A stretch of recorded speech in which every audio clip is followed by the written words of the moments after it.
Electric vehicles. This comes just 2 years after the company made a big commitment to EVs. Hertz is selling used 2024 Toyota 4Runners for more than brand new ones, banking on buyers ignoring the rough history of rental cars. Overpriced, overdriven, and barely maintained. If this is the future of the used car market, where does that leave honest buyers? Instead of offering these vehicles at a reasonable used car discount, Hertz is pricing some of them higher than what they originally cost brand new. This is a shocking development in the used car market and raises some serious concerns about how rental car companies are influencing vehicle pricing. When you think about rental car companies, they don't buy the luxury vehicles, they buy the baseline vehicles to get the best price they can. They got one for sale in Baltimore. It's a 2004 4Runner SR5 with 20,000 miles. Take, for instance, a 2024 Toyota 4Runner SR5 in Baltimore listed by Hertz for $47,480, even though its original sticker price when new was $42,715. This means that even though the vehicle has 20,000 miles on it, Hertz is asking for nearly $5,000 more than what it cost when it was fresh off the assembly line. Anyone familiar with the car market knows that vehicles depreciate over time, not gain value, yet Hertz's pricing contradicts basic market principles. And if you know anything about renting cars, people who rent cars generally beat the living heck out of them. They have not been maintained all that well. The Hertz guys, I've rented from Hertz. One of the key reasons Hertz can maintain these inflated prices is their no haggle policy. This means the price they sell is final, and customers don't have the option to negotiate. While this may sound convenient for buyers who dislike haggling, it can be a huge disadvantage when prices are set artificially high. Typically, car buyers can negotiate better deals at traditional dealerships, but with Hertz's policy, what you see is what you get, even if the price makes no sense. Many people assume that buying a used rental car is a smart way to save money, but in reality, it comes with some serious drawbacks. The idea of getting a certified pre-owned rental vehicle may seem appealing at first, but once you take a closer look at how rental cars are used, it becomes clear why this is usually a bad investment. One of the biggest concerns with rental cars is the way they're driven. Unlike a privately owned vehicle, a rental car has had dozens, if not hundreds, of different drivers behind the wheel. Most of these drivers have no personal attachment to the vehicle, which means they don't care about how they treat it. Many renters floor the gas pedal, slam on the brakes, take sharp turns at high speeds, and even hit curbs, all of which put excessive strain on the car's mechanical components.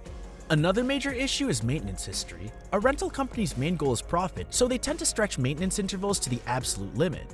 There have been multiple reports of Hertz rental cars being driven for 12,000 to 14,000 miles before receiving their first oil change. This kind of delayed maintenance can significantly reduce the lifespan of an engine, and buyers of these vehicles may end up dealing with engine sludge buildup, oil leaks, or even premature engine failure. Beyond the wear and tear, another major issue with buying a former rental car is the lack of transparency about how the car was treated. Changed the oil yet. Car's got 14,000 miles. They haven't even touched the oil yet. So they're not maintained all that well.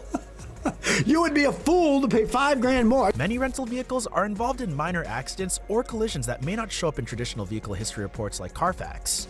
Rental companies often repair damage quickly and put the car back into service, but the long-term effects of these accidents can still cause mechanical problems down the road.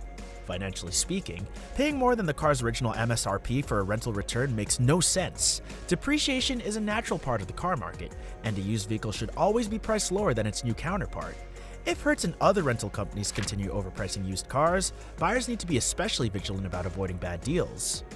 Hertz's recent strategy of pricing its used vehicles, such as the 2024 Toyota 4Runners, above their original new car prices is causing ripples throughout the used car market. This approach not only raises eyebrows, but also has significant implications for consumers and dealerships alike.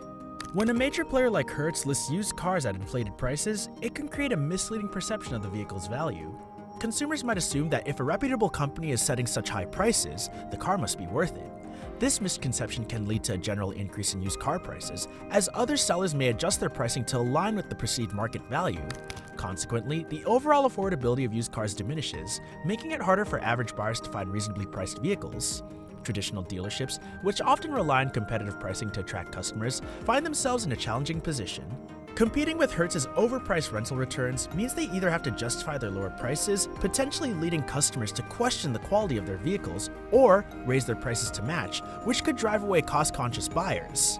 This scenario creates a lose-lose situation for dealerships striving to maintain fair pricing while staying competitive. The big question is whether consumers will recognize Hertz's pricing strategy for what it is, or fall for the illusion of a good deal. Informed buyers who research and compare prices are likely to see through the inflated pricing.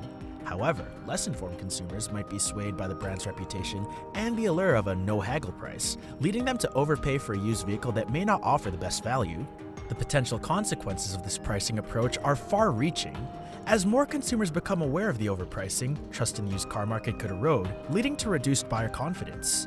This skepticism can result in decreased demand, causing a surplus of used cars and subsequent depreciation in their value. Market instability may follow, with fluctuating price and unpredictable sales patterns making it difficult for both buyers and sellers to navigate the market effectively. Stellantis, the global automotive giant formed from the merger of Fiat Chrysler Automobiles and PSA Group, has recently announced a significant shift in its U.S. operations. This move comes on the heels of a meeting between Stellantis chairman John Elkann and U.S. President Donald Trump, leading many to speculate about the motivations behind the strategic pivot. In a surprising turn, Stellantis has committed to a multi-billion-dollar investment in U.S. manufacturing. This investment includes plans to reopen a previously shuttered plant in Belvidere, Illinois, which is expected to create approximately 1,500 jobs for United Auto Workers members. 28% increase. Hertz today is the other part of the story. It ordered 100,000 Tesla Model 3 vehicles that will then be... The company also intends to produce a new mid-size pickup truck at this facility, signaling a renewed focus on the American market. The timing of this announcement, closely following Elkann's meeting with President Trump, has led to discussions about potential political motivations. Some industry analysts suggest that Stellantis is aligning its strategy with the current administration's emphasis on domestic manufacturing and job creation. By investing heavily in U.S. operations, Stellantis may be seeking to curry favor with policymakers and mitigate potential trade challenges. In addition to the Belvidere plant, Stellantis has outlined the plans to manufacture the next-generation Dodge Durango at its Detroit assembly complex. Further investments are slated for facilities in Toledo, Ohio, and Kokomo, Indiana, indicating a comprehensive effort to bolster the company's U.S. manufacturing footprint. This strategic shift raises questions about the influence of protectionist policies on the auto industry's future. With the current administration advocating for increased tariffs on imported goods and a focus on American-made products, automakers like Stellantis may be proactively adjusting their operations to navigate the evolving political landscape. By enhancing their domestic production capabilities, these companies aim to remain competitive and compliant with potential policy changes. Tesla, the innovative electric vehicle manufacturer, has confirmed that it will no longer use stainless steel exteriors beyond its much-anticipated Cybertruck. This decision marks the end of an experimental phase that, in hindsight, presented several challenges. The initial allure of a stainless steel body was rooted in futuristic aesthetics and perceived durability. However, practical considerations soon overshadowed these advantages. Stainless steel is notably heavier than traditional automotive materials, which can negatively impact vehicle performance and efficiency. For electric vehicles, where weight directly affects range, this is a significant drawback. So, what are your thoughts on this? Let us know in the comments below.